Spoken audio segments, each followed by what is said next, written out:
I decided to take, somebody had asked me to take these hospice classes. And I thought, you know, I'm the oldest in the family. I'm going to take these classes because I'm going to help everybody with death and dying, and it'll be all good. But I was not going to volunteer. So I took the classes, and they interview at the end, and the very first patient was a 2-month-old baby, and he had brain cancer. And because when the coordinator asked me how I wanted to volunteer, if I wanted to work in the office, if I wanted to sit with people, if I wanted to file. I mean, there's so many ways you can volunteer. And I said, I don't want to volunteer. I just took the classes for my own selfish reasons, and I really don't want to volunteer. And she said, oh, darn, I was going to give you this 2-month-old baby. And I said, oh, because I used to have a daycare, and I love kids. And I said, oh, what would I have to do? And she said, so it was like Jesus just pulled me right in. And she said, you would just have to go every 3rd day and sit with this baby. It's their only baby. He's 2 months old, and he's going to die. And I'm like, well, I can hold a baby.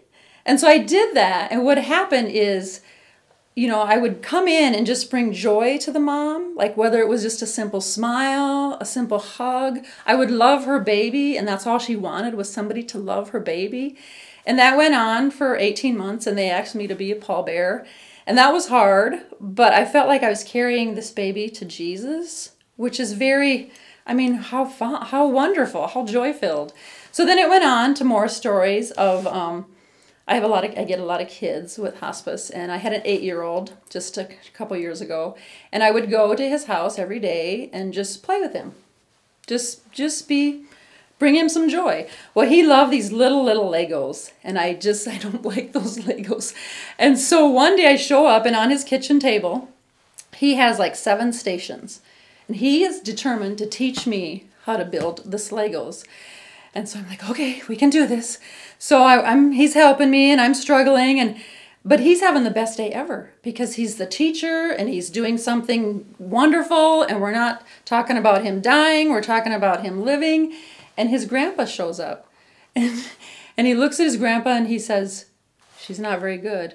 and I'm like, but it made him, I mean, he was just so joyful. And I thought, how easy was that? That's all I had to do was give him some attention and just show him that I feel loved and joy-filled. Yes. I had a lady with AIDS, and she too, her family disowned her because back in the day we thought we could get AIDS. And so I was just her friend. I would just take her, we'd go for rides, I'd take her, we'd go through the mall. I was just her friend, and that's just an easy way to love and to spread the joy. This mom wanted to go across the state to visit her grandparents, and she had 2 preschoolers, so she couldn't do it by herself because her husband couldn't go, he had to work. And so I said, well, I'll take you. I live eastern part of state. I'll drop you off. You can see your grandparents. You can show off your baby one more time. And the office called me, and they said, no, you are not taking this baby across the state. And I said, well, I am. and so you know, because I just felt this. Jesus just said, you can do this.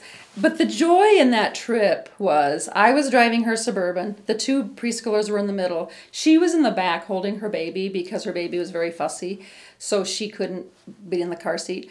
So I would watch her in the rearview mirror, and she was like talking to her baby and singing to her baby and holding her baby. It was just so much joy. And how simple was that for me? That's all I did was drive her across the state, went to my parents for the weekend, came back and picked her up. But it was like Jesus just was working through me in simple stuff. It's simple stuff. You know, just last week, my patient, I have a patient out in Box Elder, and they have a long driveway. And I was just driving, and she's my age, so it was really fun to visit her. And so just last week, I'm driving, I'm almost pulling into her long driveway, and I get a call from the office. And she said, your patient just passed, so you can turn around. I was just like, excuse me? This is about the whole picture. If she just passed, they need me. They need my hug. They need my smile. They need my joy. So I go, and thank goodness I went because she was waiting for me, but she died. But she had a big bag of hot tamales for me because I love hot tamales.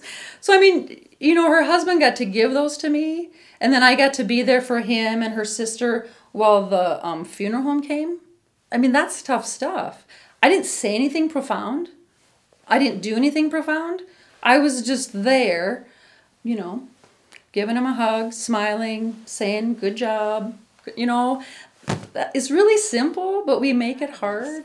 So that's where I would come in then with hospice. Yes, we have sad days, but they got to share it. They got to say it out loud. They got to, maybe they felt love from me that, oh, you do really care. You know, I feel the love. Because what happens with hospice is a lot of people quit visiting, you know, because it's too hard. I want to remember them how they were. So it's too hard. I'm not going to visit anymore. So a lot of people die lonely. And so then I just come in and I'm just an extra friend. But I love life, and I tell people all the time, have a joy-filled day. My message on my phone says, hello, hello, this is Deborah Ann. Leave a message after the tone, and hey, have a joy-filled day. I really do want you to have a joy-filled day. And so people laugh at me about that. That's okay. I made them smile. You know, I figured they're not laughing at me, they're laughing with me. So